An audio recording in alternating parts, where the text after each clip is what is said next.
Right guys, this is a very nice example of the adult processionary worm.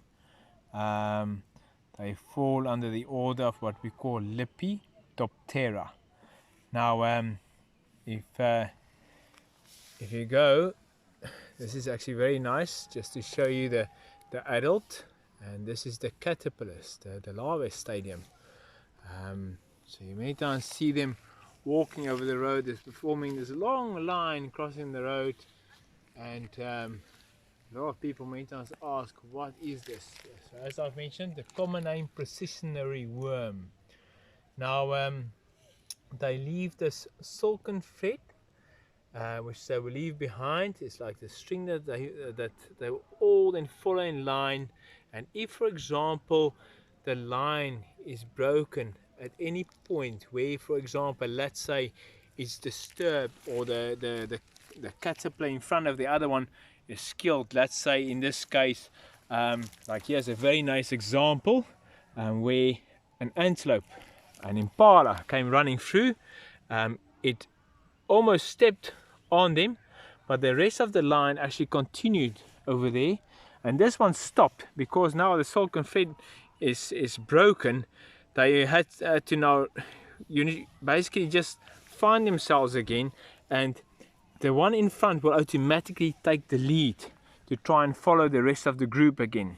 My personal opinion is also, like with many insects, or in many cases even leave a pheromone trail behind, to actually, because in this case they need to actually find their friends again to join up.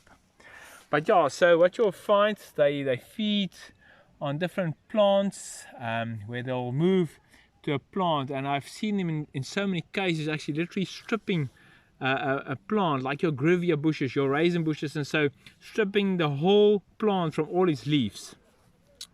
When they onto pupate, they will actually cluster together, and they will spin like a silken envelope over themselves, each one making a separate cocoon, and then with that they will then pupate, and as I showed you earlier on, then you'll find the adult processionary moth, and that's what they actually look like. So many times people have asked me, what does the adult look like, and you already had a nice example there of what they look like.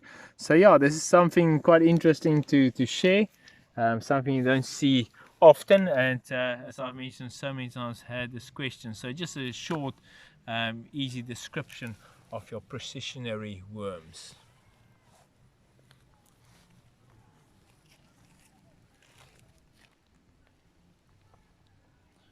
The interesting part here is also, just before we end, is I noticed where this antelope ran over, splitting the group. Luckily one of them wasn't stepped on or killed, and that's what many times happens. If one of them stepped on or killed, you'll find many times the leader, the new leader that was in line behind the one that's killed, will then just move past the one that's killed and just continue with the whole group following.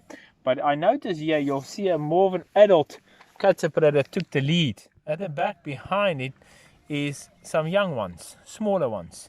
The smaller ones, there was actually two smaller ones in front just before we start filming, and it looked like they were a bit confused, like, you know, turning to the adults, one of the adults, to say, hey, what should we do now? And they actually literally moved out of queue, which was quite interesting because it's something you don't see often.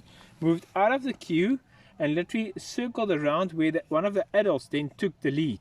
And you can see now this one adult here is a bit off track, not sure, not really knowing where to go. As I've mentioned, they're mainly looking for that very light silken thread to follow one another, and you always have to be very careful because they're hairy worms, and they're very well known to actually give you a bit of a reaction, you know, when you get in close contact with them. Bit of an irritation on the skin.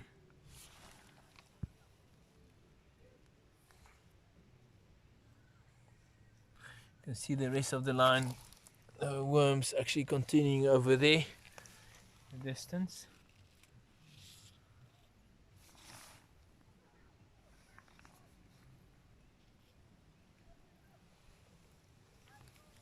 Nice.